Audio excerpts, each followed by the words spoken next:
ನಾವು ನೋಡ್ತಾ ಇದ್ದೀವಿ. ಈ 4 ವ್ಯಕ್ತಿಗೆ ನಾನು ಅವತ್ತಿನ ದಿವಸ ಫೋನ್ ಮಾಡಿದ್ದೆ, ಯಾಕಂದ್ರೆ ನಾವು ಅವರು ಸ್ವಲ್ಪ ಒಂದೇ ಪಕ್ಷದ ಇದ್ದೇವೆ ಹಿಂದಕ್ಕೆ.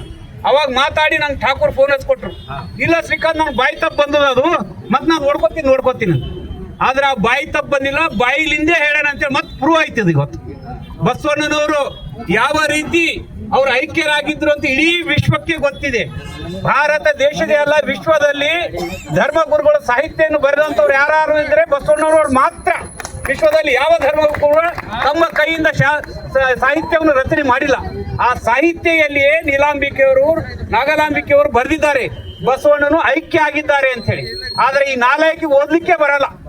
ಇಂಥ ವ್ಯಕ್ತಿಗಳನ್ನು ಅವ್ರು ನಾಯಕರಾಗಿ ಮೆರೆಸ್ತಾರ. ಅವರು ಜಗಳ ಏನ್ಯಾಕಿಲ್ಲ, ರಾಜಕೀಯ ಪಕ್ಷ ನಮ್ಗೆ ಸಂಬಂಧ ಇಲ್ಲ. ಆದರೆ ನೀವು ನಮ್ಮ ಜೊತೆ ಬಂದ್ರಿ ಅಂದ್ರೆ ನೀವು ಸುಮ್ಮನೆ ಕೊಡಲ್ಲ. ಯಾಕಂದ್ರೆ ನಮ್ಮಲ್ಲಿ ಕೂಡ ಬಹಳ ಜನರು, ಉಗ್ರ ಜನರು ಇದ್ದಾರೆ. ಆದರೆ ನಾವು ಬಸವತತ್ವ ಮೂಲಕ ಅವರಿಗೆ ನಾವು ತಣ್ಣಗೆ ಮಾಡಿವಿ.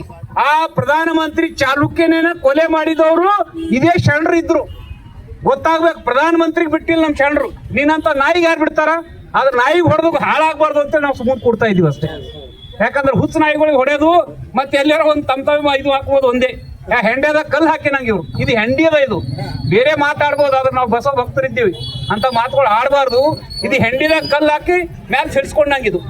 ಇಂಥ ಒಂದು ನೀಲಾಂಬಿಕೆಯವರಾಗ್ಲಿ, ಗಂಗಾಂಬಿಕೆಯವರಾಗ್ಲಿ, ಅಕ್ಕ ನಾಗಮ್ಮವರಾಗ್ಲಿ, ಹಡಪದ ಅಪ್ಪಣ್ಣವರಾಗ್ಲಿ ಬಸವಣ್ಣವ್ರು ಹೇಗೆ ಐಕ್ಯ ಆಗಿದ್ದಾರೆ ಅಂತ ತಮ್ಮ ವಚನಗಳ ಮುಖಾಂತರ ಹೇಳಿದ್ದಾರೆ. ಆದರೂ ಕೂಡ ಈ 4 ಗೊತ್ತಾಗಲ್ಲ. ಅವತ್ತನ ಬಿಜಾಪುರದ ಹುಟ್ಟಿದಂತ, ಯಾವರ ಹುಟ್ಟಿದ್ವಿ ಯಾರಿಗೂ ಅನ್ನೋದು ನಮಗೆ. ನೀ ಎಲ್ಲಿಂದ ಹುಳ ಇದ್ದೀವಿ ಗೊತ್ತಿಲ್ಲ ನಮಗೆ. ಯಾಕಂದ್ರೆ ನಮ್ಮ ಬಸವಣ್ಣ ಭಕ್ತಿ ಇದ್ರಿ, ನೀ ಲಿಂಗಾಯತ್ ಇದ್ದಿದ್ರೆ ಇಂಥ ಮಾತೇ ಆಡಲ್ಲ.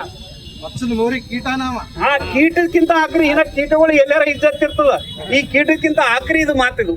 ಆ ಮನುಷ್ಯ ಯಾವುದೇ ಮಾನಸಿಕ ಸಮತೋಲನ ಕಳ್ಕೊಂಡಿರೋಂಥ ಮನುಷ್ಯ. ಅವನ ನಾಲಿಗೆ ಮತ್ತು ಮಿದುಳಿಗೆ ಸಂಬಂಧ ಇಲ್ಲ, ಸಂಪರ್ಕ ಇಲ್ಲ. ಸಂಪರ್ಕ ಸಂಪೂರ್ಣ ಕಡಿತ ಆಗಿದೆ. ಮೊನ್ನೆ ಹೇಳ್ತಾರೆ ಮತ್ತ ಬಿಜಾಪುರದವ್ರಿಗೆ, ಬಾಗಲಕೋಟದವ್ರಿಗೆ ಪುನಃ ಬಸವಣ್ಣ ಹಂಗ್ಸಿರ್ತಾನ. ಆಗ ನೀ ನೀರಾಗೆ ನೀಸಲಾಡತ್ತಿದಿ, ಏನ್ ಕಪ್ಪಿ ಇದೆಯಲ್ಲಿ? ಬಸವಣ್ಣ ನೀರ ಹೋಗಿನ, ನೀ ಏನಿದ್ಯಪ್ಪ ಅಲ್ಲಿ ನೋಡ್ಲಾಕ? ನೀ ಹೆಂಗ್ ಹುಟ್ಟಿದಿ ಅಂತೇಳಿ ನಿಮ್ಮ ಅವ್ವ ಹೇಳ್ಬೇಕಾಯ್ತದ. ನಿಮ್ ಪುನರಲ್ಲ, ನಿಮ್ಮ ಅಪ್ಪನ ಹೆಸರು ರಾಮನಗೌಡ ಅಂತ. ಆದ್ರೆ ನಿಮ್ಮ ಅಪ್ಪನ ಹೆಸರು ಯಾವ್ದು ಅಂತೇಳಿ ನಿಮ್ಮ ಅವ್ವ ಹೇಳ. ಆ ಬಸವಣ್ಣ ಸತ್ತಿ ನಿಂಗೆ ಹೆಂಗ್ ಗುಣಾಯ್ತು? ನಿಮ್ ಮುತ್ತನ ಹೆಸರು ಹೇಳಕ್ ಬರಲ್ಲ ನಿನಗೆ.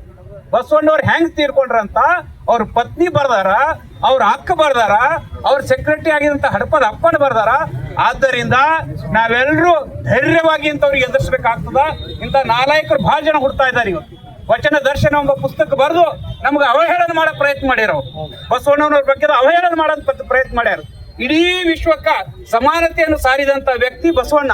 ಈ ಸಮಾನತೆ, ಸ್ತ್ರೀ ಸಮಾನತೆ, ಈ ಜಾತಿ ಸಮಾನತೆಯನ್ನು ಯಾರಿಗೂ ಪಸಂದ್ ಬರ್ತಾ ಇಲ್ಲ.